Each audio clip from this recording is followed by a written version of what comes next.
अस्सलाम वालेकुम दोस्तों।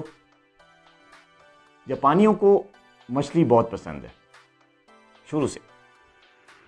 शुरू में जापान के जो करीब का समंदर था उसमें मछलियाँ बहुत होती थीं। मछेरे वहाँ से मछलियाँ पकड़ते और जापानियों को मछलियाँ खिलाते।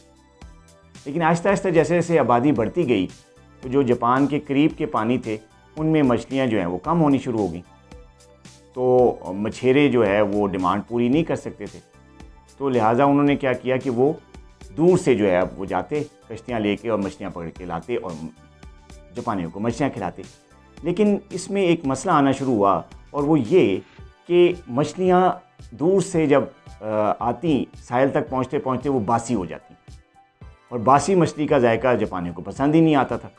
तो लिहाजा फिर वो मछेरों का कारोबार जो है वो बहुत ख़राब होना शुरू हो गया। तो उन्होंने सोचा कि अब क्या करें।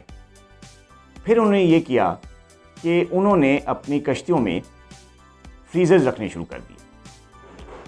वो दूर तक जाते, मछलियाँ पकड़ते और उसको साथ ही फ्रीज़ कर देते।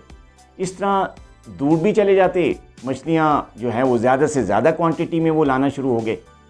लेकिन इसमें एक और प्रॉब्लम हुई और वो ये कि जापानियों को जो है फ्रीज़ की हुई मछलियों का जायका भी पसंद ना आया।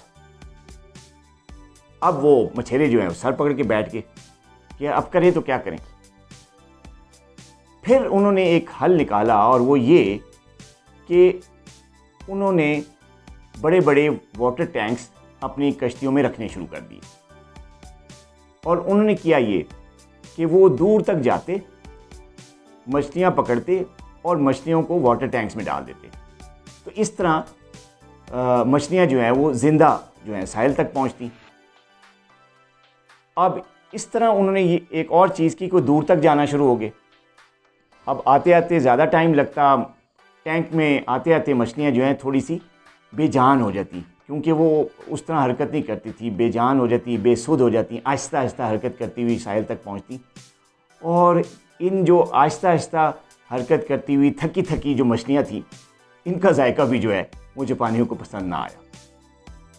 वक्त गुजर चुका था, जो मछेरे थे उनकी जगह पे बड़ी बड़ी जो है वो फ़िशिंग कंपनीज़ आ गई।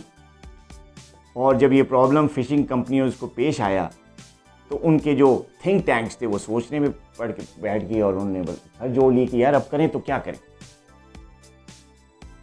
तो फिर उन्होंने इसका एक हल निकाला और वो हल ये निकाला कि उन्होंने इन वाटर टैंक्स में छोटी छोटी शार्क मछली रखनी शुरू कर दी। हर टैंक में एक वो शार्क मछली छोड़ देते।